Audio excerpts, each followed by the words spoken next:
पन्ना क्रमांक 15, मत्ती रचित सुसमाचार अध्याय 9 वचन 27 से लेकर 31 तक मैं पढ़ रहा हूं, ध्यान से सुनिए। जब यीशु वहां से आगे बढ़ा तो दो अंधे उसके पीछे यह पुकारते हुए चले, हे दाऊद की संतान, हम पर दया कर। जब वह घर में पहुंचा तो वे अंधे उसके पास आए और यीशु ने उनसे कहा, क्या तुम्हें विश्वास है कि मैं ये कर सकता हूं? उन्होंने उससे कहा, हां प्रभु। तब उसने उनकी आंखें छूकर कहा, तुम्हारे विश्वास के अनुसार तुम्हारे लिए हो, और उनकी आंखें खुल गई। यीशु ने उन्हें चिताकर कहा, सावधान, कोई इस बात को न जाने, पर उन्होंने निकलकर सारे देश में उसका यश फैला दिया। Hallelujah, hallelujah, hallelujah, hallelujah, hallelujah, hallelujah, hallelujah, hallelujah, hallelujah. यीशु मसीह जब इस संसार में मनुष्य रूप धारण कर था, जब वह स्वर्ग और पृथ्वी का मालिक, परमेश्वर का इकलौता पुत्र, स्वर्ग का सारा वैभव छोड़कर हमारे लिए, हमारे बीच में, हमारे मध्य में वो मनुष्य रूप धारण कर रहा था, तब की ये घटना है कि जब यीशु मसीह संसार में था तब उसने परमेश्वर के राज्य के बारे में लोगों को बताया। जो लोग परमेश्वर की बातों से, परमेश्वर के रहस्यों से, परमेश्वर की आशीष भरी योजनाओं से जो अपरिचित थे, जिन्हें कुछ भी नहीं पता था, उन लोगों को प्रभु यीशु मसीह ने सब कुछ समझाया, जो वो समझ सकते हैं उस रीति से, उस सहजता से, उसी सरलता से, जबकि वो समझ सके। और बाइबल ये बताती है कि यीशु मसीह उपदेश देता गया, यीशु मसीह लोगों को आज्ञाएं देता गया, लोगों को परमेश्वर की बातें बताता गया। और उस दौरान यीशु मसीह के द्वारा बहुत से लोग अपने जीवन में अद्भुत अद्भुत गवाहियों का, अद्भुत चमत्कारों का अनुभव करते थे। एक ऐसी बातें जो इस संसार में उनके लिए नहीं हो सकती थी, एक ऐसी घटनाएं जो संसार और संसार के लोग उनके लिए नहीं कर सकते थे, वरन वो केवल एक ही कर सकता था, वह परमेश्वर का पुत्र यानी हमारा मसीह कर सकता था। बहुत से लोगों ने यीशु मसीह के द्वारा, यीशु मसीह की जो स्वर्ग की सामर्थ्य है, यीशु मसीह का जो स्वर्ग का अधिकार है, उस अधिकार के तहत, उस सामर्थ्य के तहत बहुत सारे लोगों ने अपने जीवन में एक अलौकिक शांति का, एक अलौकिक आनंद का, एक अलौकिक स्वर्गीय प्रेम का अनुभव किया। और यीशु की बातें ये तब के समय में चर्चा में थी। एक गांव से दूसरे गांव, दूसरे गांव से तीसरे गांव यीशु मसीह का सुसमाचार फैलता गया, क्योंकि लोगों के जीवन में, लोगों के अपने शरीर में, वे अपने आप में एक ऐसी अद्भुत घटनाओं को अनुभव करते थे जो इस संसार में उन्हें नहीं मिला था, या ना ये संसार उन्हें दे सकता था।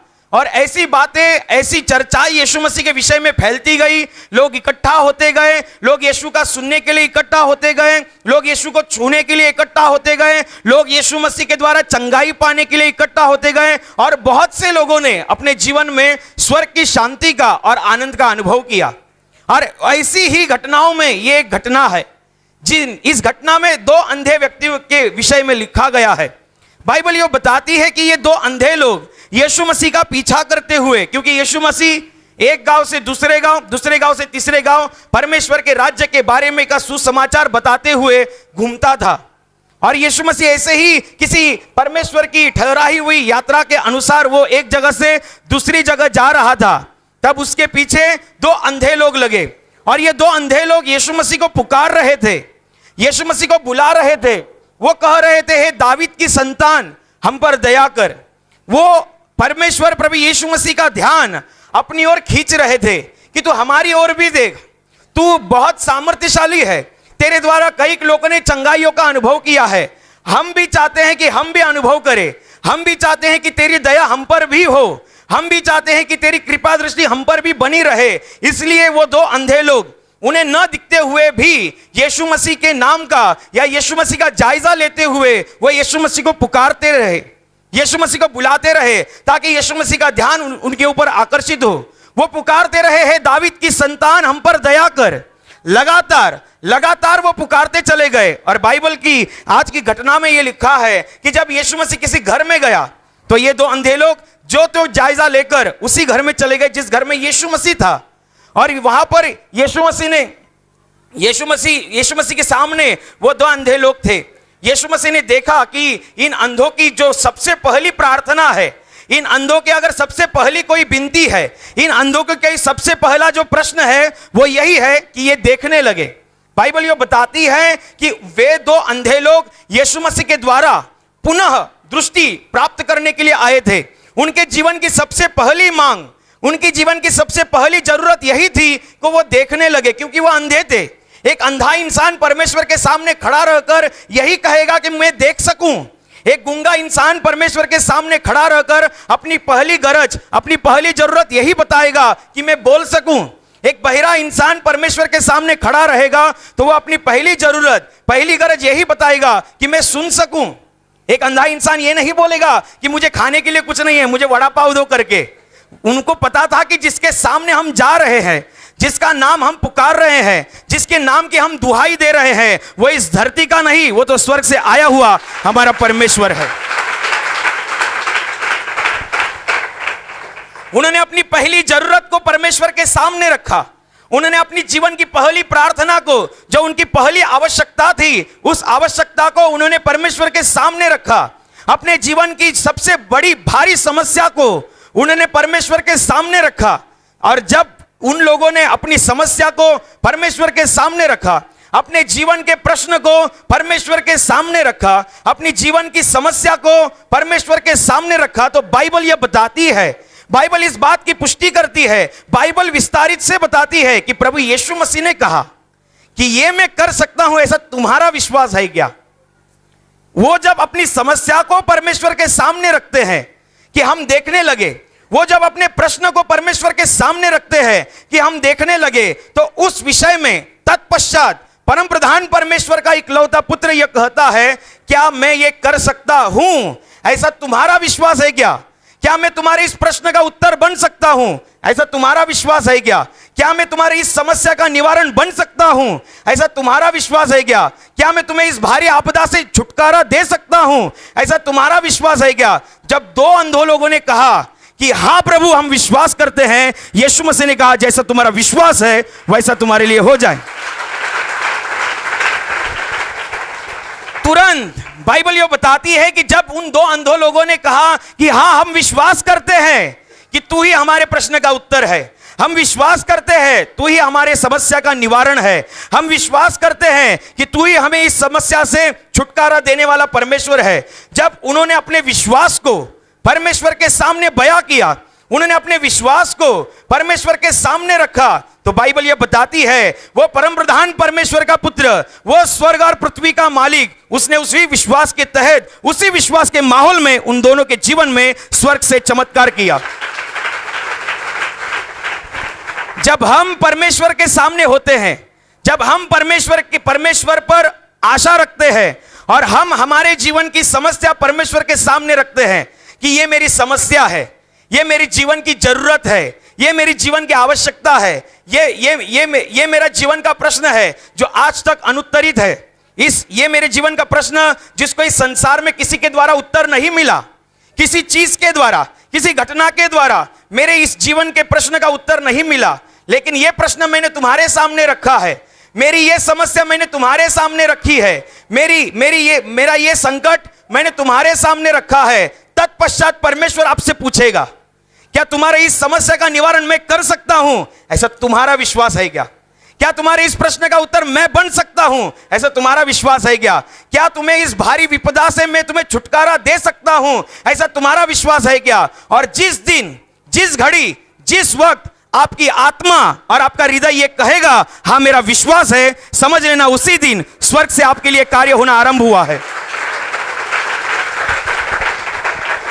उसी दिन, उसी घड़ी, उसी क्षण स्वर्ग से आपके लिए कार्य होना आरंभ हो चुका है।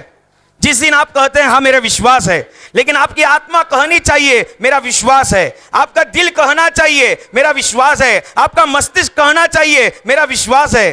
जब तक आपके हृदय में परमेश्वर के संबंधी विश्वास नहीं होता, परमेश्वर अपने आप में कितना भी सामर्थ्यशाली हो, वो आपके जीवन में कोई उपयुक्तता नहीं है, आपका विश्वास ही नहीं है। जिस चीज पर आपका विश्वास ही नहीं, वह चीज आपके जीवन में कार्य नहीं करेगी। लेकिन जब आप विश्वास रखते हैं, जब आप इन दो अंधे लोगों के समान अपना विश्वास परमेश्वर पर दिखाते हैं और ये बताते हैं, ये जताते हैं, ये परमेश्वर के सामने बयां करते हैं कि अभी मेरे जीवन में जो कुछ होगा, जो कुछ घटेगा, वो तेरी ही इच्छा से हो, क्योंकि तू ही जानता है कि मेरे लिए क्या अच्छा है, क्या बुरा है, क्योंकि तू मेरा स्वर्ग का निर्माण करता परमेश्वर है। यह आपके ऊपर है। परमेश्वर के सामने जब आप अपनी प्रार्थना को रखते हैं, परमेश्वर के सामने आप अपनी समस्या को रखते हैं, यह आपके ऊपर है। क्या आप इतना विश्वास करते हैं क्या कि अभी जो कुछ भी होगा वो परमेश्वर करेगा? यह आपके ऊपर है। आप परमेश्वर को विश्वास का माहौल बनाकर देंगे, परमेश्वर विश्वास के माहौल में कार्य करता है। आप विश्वास के द्वारा प्रार्थना को परमेश्वर के सामने रखेंगे, वो प्रार्थना पूरी होती ही है, क्योंकि विश्वास के माहौल में परमेश्वर कार्य करता है। आपका विश्वास होना चाहिए। मेरा यह प्रश्न है और यह प्रश्न मैंने परमेश्वर के सामने रखा है, चाहे जो कुछ भी हो, ये प्रश्न परमेश्वर ही उत्तरित करेगा। ये मेरी समस्या है, मेरे जीवन की ये आवश्यकता है, मेरी जीवन की ये जरूरत है, चाहे जो भी हो परमेश्वर ही पूरा करेगा। आपको उसके सामर्थ्य पर पूरा विश्वास होना चाहिए। जब आप विश्वास करते हैं, अपने विश्वास को जताते हैं, अपने विश्वास को बयां करते हैं, वो स्वर्ग में उच्च स्थान में बैठा परमेश्वर आपके विश्वास के द्वारा कार्य करता है। आपका विश्वास नहीं तो कार्य नहीं होगा। जिस चीज पर विश्वास ही नहीं है उस चीज पर कार्य कैसे होगा?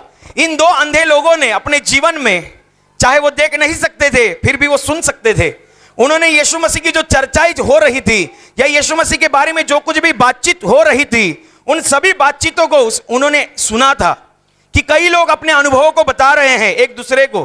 कई लोग परमेश्वर के द्वारा जो गवाहियां हुई, यीशु मसीह के द्वारा जो लोगों के जीवन में गवाहियां घटी, वे गवाहियां वे सुन रहे थे। और सुन सुनकर उनका विश्वास इतना बढ़ा कि उन्होंने अपना विश्वास परमेश्वर के सामने रखा। और ये विश्वास जब उन्होंने परमेश्वर के सामने रखा, परमेश्वर प्रभु यीशु मसीह कहता है, क्या मैं तुम्हारे लिए ये कर सकता हूं? ऐसा तुम्हारा विश्वास है क्या? इसका मतलब ये नहीं कि यीशु मसीह को अपने ऊपर संदेह था, अपने सामर्थ्य के ऊपर संदेह था, अपने कार्य के ऊपर संदेह था। इसका मतलब ये नहीं। यीशु मसीह पूरी जांच करता है कि आपका विश्वास कितना खरा है। यीशु मसीह पूरी जांच करता है कि आपका विश्वास कितना असली है। आपका विश्वास मुंह बोला है या बड़ बोला है, यह सब कुछ परखता है। और एक असली विश्वास, एक जीवित विश्वास रखने वाला इंसान हमेशा परमेश्वर की राज्य से आशीषों की बारिशों के लिए पात्र ठहरता है। विश्वास, परमेश्वर और परमेश्वर से जुड़ी हर एक बात पर हमें विश्वास होना चाहिए। यही बात हम अगर विस्तार से समझे तो बाइबल में एक और घटना लिखी गई है 12 साल से लहू बहने वाली औरत के विषय में। इसके विषय में बाइबल यह बताती है कि यह औरत 12 साल से इस लहू बहने की बीमारी से पीड़ित थी। बाइबल यह बताती है कि इस बीमारी के कारण उसने अपना सारा पैसा खर्च करवा दिया, फिर भी उसे कुछ फर्क नहीं पड़ा। जो लोग कहते हैं जिन जिन वैद्यों के पास जाकर इलाज करवाओ, उन वैद्यों के पास वो आशा के साथ गई और उसको निराशा आई, उसको कुछ फर्क नहीं हुआ। बाइबल ये बताती है कि उसको कुछ फायदा नहीं हुआ। 12 साल लगातार 12 साल एक औरत अपने इस बीमारी से छुटकारा पाने के लिए प्रयास कर रही है। तो आप ये समझ सकते हैं कि वो भले बीमार हो फिर भी उसको जीने की आशा है, वो जीना चाहती है। इसलिए वो 12 साल लगातार वो प्रयास कर रही है कि मैं इस बीमारी से चंगी हो जाऊं। 12 साल में वो प्रयास कर रही है कि मैं भी एक आनंद भरा जीवन जीऊं जैसे अन्य लोग जीते हैं, लेकिन मैं नहीं जी पा रही हूं क्योंकि मुझे 12 साल से लहू बहने की तकलीफ है। और इसी तकलीफ की वजह से उसने बहुत से वैद्यों के पास जाकर उपचार करवाया, इलाज करवाया, लेकिन कुछ फर्क नहीं पड़ा। लेकिन बाइबल ये बताती है कि इन 12वें साल के अंत के भाग में जब परमेश्वर यीशु मसीह के विषय में सुनती है, परमेश्वर यीशु मसीह के विषय की चर्चाएं सुनती है, परमेश्वर यीशु मसीह के विषय के अनुभव और गवाहियों को सुनती है, बाइबल ये कहती है कि एक बातों को सुनकर, यीशु मसीह की चर्चाओं को सुनकर, यीशु मसीह के द्वारा घटी हुई हर एक गवाहियों को और अनुभवों को सुनकर उसके हृदय में एक विश्वास पनपता है, उसके हृदय में एक विश्वास जन्म लेता है। और ये विश्वास अपने आप में इतना बड़ा होता है कि वो कहती है कि मैं यीशु मसीह के वस्त्रों को भी छू लूंगी तो उसी क्षण उसी घड़ी चंगी हो जाऊंगी। ये उसका विश्वास है। अभी गौर से सुनना, इसमें बहुत बड़ा रहस्य है, गौर से सुनना। उसने यीशु मसीह के, ये एक ऐसी औरत है जिसने अपने जीवन में हर एक पहलू में निराशा को देखा है कि हर एक कोई कहता है कि इस वैद्य के पास जाओ, वहां पर जाकर तुम्हें फर्क पड़ेगा, तो उधर भी जाती है, देखती है, एक दो हफ्ता शायद वो इलाज करवाती होगी, देखते हैं फर्क नहीं पड़ रहा है, तो कोई आकर और बोलेगा वो ढमकाना गांव में कोई ऐसा है, वहां पर जाके इलाज करवाओ, तो वहां पर वो गई होगी। कोई कहेगा अरे वहां पर वो पेड़ की मूलियां बहुत अच्छी मिलती है, उसको तुम उबाल के उसका काढ़ा पियो, तुमको अच्छा लगेगा, तो वो भी उसने किया होगा। बहुत सी उपचारों को या बहुत से इलाजों को उसने किया है, और हर एक इलाज के अंत में उसने अपने जीवन में निराशा को पाया है, उसने अपने जीवन में अपयश देखा है। और इसलिए 12 साल के बाद भी वो यीशु मसीह के विषय में को सुनने के बाद उसके हृदय में एक विश्वास उत्पन्न होता है, एक जीवित विश्वास। और इसका विश्वास इतना होता है कि मैं यीशु मसीह के आंचल को छू लूंगी, उसी क्षण उसी घड़ी चंगी हो जाऊंगी। ये विश्वास को लेकर, जो यीशु मसीह की गवाहियों को सुनकर या यीशु मसीह के द्वारा हुए अनुभवों को सुनकर उसके हृदय में जो विश्वास उत्पन्न हुआ है, उस विश्वास को लेकर वो यीशु मसीह को मिलने निकलती है। और जब वो निकलती है तब देखती है यीशु मसीह तो है, लेकिन यीशु मसीह एक भारी भीड़ के बीच में खड़ा है। यीशु मसीह भारी भीड़ के बीच में खड़ा है, लेकिन इसका शरीर कमजोर है, क्योंकि 12 साल से लहू बहने की बीमारी से यह पीड़ित है। 12 साल से लहू बहने के कारण उसका शरीर अपने आप में बहुत कमजोर है, बहुत दुर्बल है। और ऐसी अवस्था में उस भीड़ को चीरकर निकलना यह उसके लिए आसान बात नहीं थी। एक साधारण इंसान भी जो अपने शरीर से हट्टा कट्टा हो, वो इंसान भी भीड़ को सीधा चीरकर नहीं निकलता। आप ट्रेन में सफर करते होंगे तो आपको इस बात के बारे में ज्यादा पता होगा। अगर आप विरार की तरफ रहते हैं और शाम के समय दादर से ट्रेन पकड़ते हैं तो आपको और भी ज्यादा पता होगा कि भीड़ में घुसना ये कोई आम बात नहीं है। भीड़ में डटे रहना ये कोई आम बात नहीं है। और जिसकी हाइट छोटी रहती है उसका पूछो भी मत। भीड़ में घुसना ये कोई आम बात नहीं है। एक शरीर से स्वस्थ इंसान भी सीधी रीति से भीड़ को नहीं चीर सकता। ये तो अपने आप में कमजोर शरीर से है, ये अपने आप में दुर्बल अवस्था में है, फिर भी उसके हृदय में जो विश्वास है ना वो मजबूत है। और इसी विश्वास के तहत बाइबल यो कहती है, इसी विश्वास के तहत वे अपने कमजोर शरीर को, वे अपने दुर्बल शरीर को भीड़ में घुसाती है और जो त्यों करके, जैसा तैसा करके यीशु मसीह के पीछे से आकर उसके वस्त्र को छूती है। जिस वक्त छूती है उसी क्षण उसी घड़ी वो चंगाई का अनुभव करती है। अभी सीखने वाली बात है, सीखने वाली बात यह है कि यीशु मसीह पूछता है कि मुझे किसने छुआ। यीशु मसीह जिस जगह खड़ा था उस जगह पर कम से कम 1000 लोग थे। 1000 लोगों के 2000 हाथ होंगे। 2000 हाथ यीशु मसीह को छूने के लिए आमादा है। 2000 हाथ यीशु मसीह को छूने के लिए पागल हो रहे हैं कि हम कैसे भी करके उस तक पहुंचे और उसे बताए कि हमारा प्रॉब्लम यह है, हमारी समस्या यह है। फिर वो हमारे सर पर हाथ रखेगा या हमारे बीमार हिस्से पर हाथ रखेगा और हम चंगाई का अनुभव करेंगे। ये हर एक भीड़ में जो मौजूद इंसान है उसके मस्तिष्क में एक यही विचार है। लेकिन ये औरत 1000 छोड़कर ये अकेली औरत का विश्वास कुछ अलग है। बाइबल बताती है कि मुझे किसने छुआ। तो यीशु मसीह के चेले जो उसको प्रोटेक्शन दिए हुए थे, संरक्षण दिए हुए, क्योंकि यीशु मसीह परमेश्वर था लेकिन वो शरीर रूप में था और शरीर रूप में होने के कारण भीड़ उसके ऊपर दब रही थी, भीड़ उसको दबोच रही थी, भीड़ उस पर गिर पड़ रही थी। और यीशु मसीह कहता है मुझे किसने छुआ, तो यीशु मसीह के चेलों में हड़कंप मच जाता है कि हमारा प्रभु ऐसे कैसे बात करता है। 1000 लोगों के 2000 हाथ यीशु मसीह को छू रहे हैं, 1000 लोगों के 2000 हाथ यीशु मसीह को छूने के लिए तड़प रहे हैं, और फिर भी हमारा परमेश्वर, हमारा प्रभु ऐसे कैसे पूछता है कि मुझे किसने छुआ। यीशु मसीह कोई साधारण स्पर्श के विषय में बात नहीं कर रहा। जो 1000 लोगों के 2000 हाथ में नहीं था वो केवल उस स्त्री के हाथ में था, क्योंकि उसका स्पर्श एक मजबूत विश्वास के द्वारा किया हुआ एक स्पर्श था।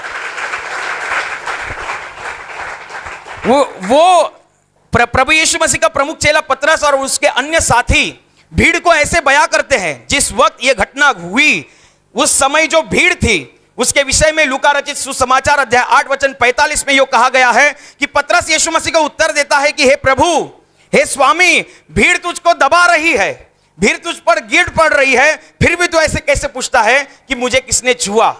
अभी और ध्यान देना, भीड़ एक ऐसी भीड़ जो यीशु मसीह को दबा रही है। इसका मतलब कई लोगों का हाथ यीशु मसीह के शायद पैर को लगा होगा यीशु मसीह के बदन को लगा होगा, यीशु मसीह के हाथ को लगा होगा, यीशु मसीह के बालों को लगा होगा, यीशु मसीह के कंधे को लगा होगा, क्योंकि वो भीड़ है और भीड़ दबा रही है यीशु मसीह को। भीड़ यीशु मसीह के ऊपर गिरने जा रही है, फिर भी यीशु मसीह के चेलों ने लोगों को संभाले रखा है, यीशु मसीह को संभाले रखा है। ये औरत का विश्वास था कि मैं यीशु मसीह के कपड़े को छूकर चंगी हो जाऊंगी, उससे पहले कई लोग वहां पर मौजूद थे, 1000 लोग। उन 1000 लोगों में कई लोगों ने यीशु मसीह के कपड़े को छुआ था, लेकिन वो चंगे नहीं हुए। कई लोगों ने यीशु मसीह के बालों को छुआ था, लेकिन वो चंगे नहीं हुए, क्योंकि उनका जिक्र बाइबल में लिखा नहीं गया है। कई लोगों ने यीशु मसीह के हाथ को हाथ लगाया होगा, लेकिन उनके विषय में अभी भी लिखा नहीं गया चंगे हुए होंगे, क्योंकि बाइबल बताती है कि यीशु मसीह के अंदर से सामर्थ्य निकलती है और लोग चंगाई को प्राप्त करते हैं। यह बाइबल बयां करती है। लेकिन जब हम इस विषय को पढ़ रहे हैं, जब हम इस घटना को विस्तार से देख रहे हैं, तो हमें यह देखना है कि ये औरत यीशु मसीह के वस्त्र को छूने से पहले कई लोगों ने यीशु मसीह के वस्त्र को छुआ था, लेकिन उनके विषय में बाइबल जिक्र नहीं करती, लेकिन उनके विषय में बाइबल बयां नहीं करती। इसी औरत के विषय में बाइबल बयां क्यों करती है? क्योंकि इसका विश्वास था कि यीशु मसीह, ये वो यीशु मसीह है जो मुर्दों को उठाता है, ये वही यीशु मसीह है जो अंधों को आंखें देता है, ये वही यीशु मसीह है जो लंगड़ों को चलता करता है। अगर ये अपने आप में इतना सामर्थ्यशाली है, तो इसने जो वस्त्र पहना है वे भी अपने आप में सामर्थ्यशाली है, और उसी दौरान और इसी रीति से, इसी विश्वास के तहत वो वस्त्र को छूती है। और बाकी के लोग छूते तो है, लेकिन उनका उतना विश्वास नहीं था, उनका उतना उसके कपड़े के ऊपर इतना विश्वास नहीं था। उनको अलग विश्वास था कि यीशु मसीह हमसे बातचीत करे, यीशु मसीह हमारे सर पर हाथ रखे। ये 1000 लोगों का विश्वास एक तरफ, और ये एक अकेली औरत का विश्वास एक तरफ, क्योंकि 1000 लोगों के स्पर्शों में भी प्रभु यीशु मसीह ने उस अकेली औरत के स्पर्श के विषय में जिक्र किया, क्योंकि 1000 लोगों का स्पर्श वो नहीं बयां कर रहा था जो इस अकेली औरत का स्पर्श बयां कर रहा था। यीशु मसीह के वस्त्र को छूने से ये औरत चंगी हुई, लेकिन इससे पहले कई लोगों ने यीशु मसीह को छुआ था, कई लोगों ने, लेकिन कई लोगों ने छूने के बाद का विषय बाइबल में नहीं लिखा गया है। वो चंगे हुए होंगे, लेकिन वस्त्र का छूकर चंगा होना ये इस औरत के विषय में लिखा गया है, क्योंकि इसका विश्वास था पहले से ही कि मैं उसके वस्त्र को छू लूंगी तो चंगी हो जाऊंगी। अपने आप में अपनी विश्वास की पहचान बनाओ, अपने आप में एक विश्वास का स्टेज बनाओ। जब आप अपने आप में अपने हृदय के विश्वास को परमेश्वर के सामने पहचान बनाएंगे, परमेश्वर 1000 की भीड़ में भी आपको पहचान लेगा कि ये मेरा असली विश्वासी है। 1000 की भीड़ में भी वो पहचान लेगा कि ये असली विश्वासी है। यीशु मसीह को पता था कि उसको किसने छुआ है, फिर भी यीशु मसीह ने ऐसे पूछा क्यों? क्योंकि उससे वे जो जिसके विषय में ये गवाही हुई है, वे औरत चंगी होकर ऐसे ही घर पर ना जाए, वो लोगों के सामने आकर खड़ी हो जाए और उसके जीवन में जो जो हुआ है वो लोगों के सामने बताए, लोगों के सामने बयां करे, लोगों के सामने अपनी आप बीती सुनाए, ताकि लोग सुने, लोगों को ये पता चले कि परमेश्वर जो है वो अपने आप में सामर्थ्यशाली है। केवल विश्वास रखने वाला इंसान ही परमेश्वर के द्वारा आशीषों को और चंगाइयों को प्राप्त करता है। और इस घटना का उपयोग यह हुआ कि यह घटना जब हुई और इस औरत ने यीशु मसीह के कहने के प्रश्न पूछने के दौरान जब अपनी आप बीती को सुनाया, तो बाइबल यह बताती है कि उस घटना के बाद जब कभी भी यीशु मसीह किसी गांव में जाता था या किसी नगर में जाता था, तो बाइबल यह बताती है कि वहां के लोग उसके सामने से आकर कहते थे कि आपके वस्त्र को हमें छू लेने दो, क्योंकि उन्हें पता था कि कोई ऐसा है जो वस्त्र को छूकर चंगा हुआ है, हम भी विश्वास करेंगे, हम भी छुएंगे और चंगाई को पाएंगे। और उसी रीति से वो करते थे और उनके विश्वास के द्वारा यीशु मसीह के वस्त्र से सामर्थ्य निकलती थी और वे चंगाई को पाते थे। आप अपने विश्वास की अलग पहचान बना सकते हैं, आप अपने विश्वास को परमेश्वर के सामने एक अच्छी रीति से बयां कर सकते हैं, आप अपने विश्वास को एक भली भांति परमेश्वर के सामने प्रस्तुत कर सकते हैं। यह आपके ऊपर है कि आपका विश्वास है। अगर आप विश्वास करते हैं तो आपके ऊपर है। ऐसी कितनी गवाहियां यहां पर हुई है। मैंने गवाही सुनी थी अभी गए हफ्ते में ही कि किसी भाई ने यहां पर गवाही दी थी कि उसके चेहरे पर एक दाग था, सफेद दाग, और यहां पर चाय दी जाती है। शाम के समय पर जब गवाहियां शुरू होती हैं तो चाय दी जाती है। तो उस भाई ने वो चाय पीने के बाद जो बाकी का चाय रही थी, वो चाय को उसने अपने दाग पर लगाया और उसने ये गवाही दी कि चाय को लगाने के दौरान और प्रार्थना करने के दौरान उसका वह दाग चला गया। इसका मतलब वो चाय पर विश्वास करता था। तो इसका मतलब हम समझो हजारों की तादाद में लोग हैं, हम सब लोग चाय पीते हैं, आपको भी चाय मिलती होगी, लेकिन उसने उस चाय को किसी अलग नजरिए से देखा। कई लोग गवाहियां देते हैं कि हम यहां पर हमें कुछ कमजोरी थी और जैसे ही हमने प्रवेश किया उसी क्षण उसी घड़ी हमारी कमजोरी निकल गई। उसने प्रवेश करने को कुछ अलग नजरिए से देखा। ये आपके ऊपर है। परमेश्वर से जुड़ी हर एक बात को अगर आप विश्वास के साथ देखते हैं या विश्वास के साथ आप उसके साथ बर्ताव करते हैं, तो उसी विश्वास के तहत वो स्वर्ग में उच्च स्थान में बैठा परमेश्वर आपके जीवन में कार्य करता है। यह आपके ऊपर है, ये आप कैसे करना चाहते हैं, यह आपके ऊपर है। आप जब कभी भी परमेश्वर के सामने अपने प्रश्नों को, अपनी समस्या को, अपने संकट को रखते हो, तब परमेश्वर जब आपसे पूछेगा कि क्या तू विश्वास करता है क्या कि मैं तुझे इस समस्या से छुड़ा सकता हूं, क्या तू विश्वास करता है क्या मैं तेरी इस प्रार्थना का उत्तर बन सकता हूं, तो झट से हृदय से कहना हां मेरा विश्वास है, हां मेरा विश्वास है। तो उसी क्षण उसी घड़ी कार्य होना आरंभ हो जाएगा। अपने आप में विश्वास का एक अलग स्तर होता है। विश्वास के कई श्रृंखलाएं हैं, ये बहुत आगे की गहरी बात है, लेकिन आप यह इतना ध्यान रखना कि जितना आप विश्वास के साथ देखेंगे, जितना आप विश्वास के साथ परमेश्वर की बातों को, परमेश्वर से जुड़ी हर एक बातों को जैसे बर्ताव करेंगे, वैसे ही हमारे जीवन में कार्य होगा और ऐसे ही विश्वास हमारे जीवन में कार्य कर ले। इसलिए हम प्रार्थना करेंगे, हालेलुया, हालेलुया। और अभी प्रार्थना करने का समय है। प्रभु यीशु मसीह ने कहा, यद्यपि तुम मेरे नाम से कुछ मांगोगे तो वह परमेश्वर की महिमा के लिए तुम्हें दिया जाएगा। हाँ, उसका वचन यही सत्य है। वह अपने वचनों को पूरा करना जानता है, वह अपने वचनों को पूरा करने की सामर्थ रखता है। इसलिए हम उसके वचनों पर और सामर्थ के ऊपर विश्वास रखते हुए विश्वास के द्वारा प्रार्थना करेंगे। आपके जिस हिस्से पर बीमारी है उस हिस्से पर हाथ रखिए, और वहाँ हाथ नहीं रख सकते तो अपने सीने पर हाथ रखिए।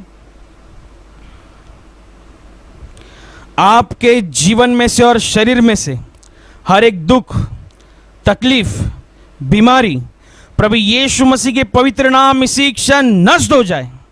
आपके जीवन के बंधन और श्राप प्रभु यीशु मसीह ने बहाए हुए पवित्र लहू के द्वारा इसी क्षण टूट जाए। आपके जीवन की समस्या और शैतान का भयावह अंधार प्रभु यीशु मसीह के दिव्य और पवित्र प्रकाश के द्वारा इसी क्षण नष्ट हो जाए। आप पर, आपके परिवार के ऊपर प्रभु यीशु मसीह के महान आशीष आए। आमीन।